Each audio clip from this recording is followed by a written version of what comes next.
Okay, as a diehard fan, it's incumbent on me to talk about David Benevidez versus David Morrell.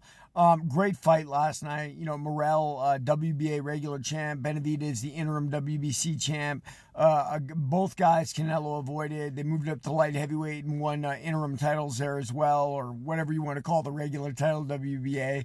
I think this fight comes down to one thing, and I think this is something people don't really talk about much, but I'm going to talk about it right now.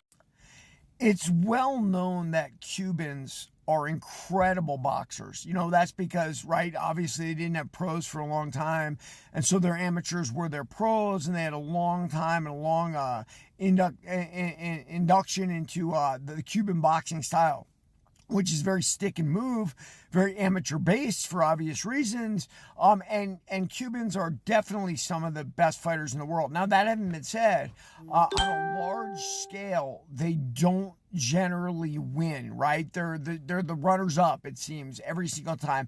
How do you explain that? Well, I guess I say it like this, guys. It's like there's book smarts and there's street smarts. And, in boxing, you need both to win. Cubans are probably the most book smart boxers that exist, right? They know how to slip. They know how to move their head. They know how to move. They know how to jab. They know how to do all that stuff. But there's also a part of pro boxing, because it's so long, you got to gut yourself out. You got to hang in there. And that is what David Benevidez is. Now, David is the opposite. All street smarts, still smart enough in boxing to do the right thing, right? You've got to learn the basics. Otherwise, you're just a brawler and you're not a boxer at all. But at the end of the day, he brings his street smarts in where he outguts people like David Morrell.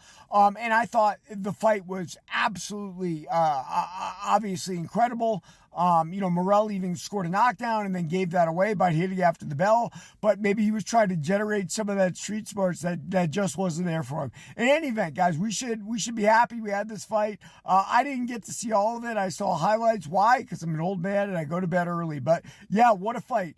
Street smarts versus book smarts. David Morrell versus David Benevidez. Read my book, Warrior of the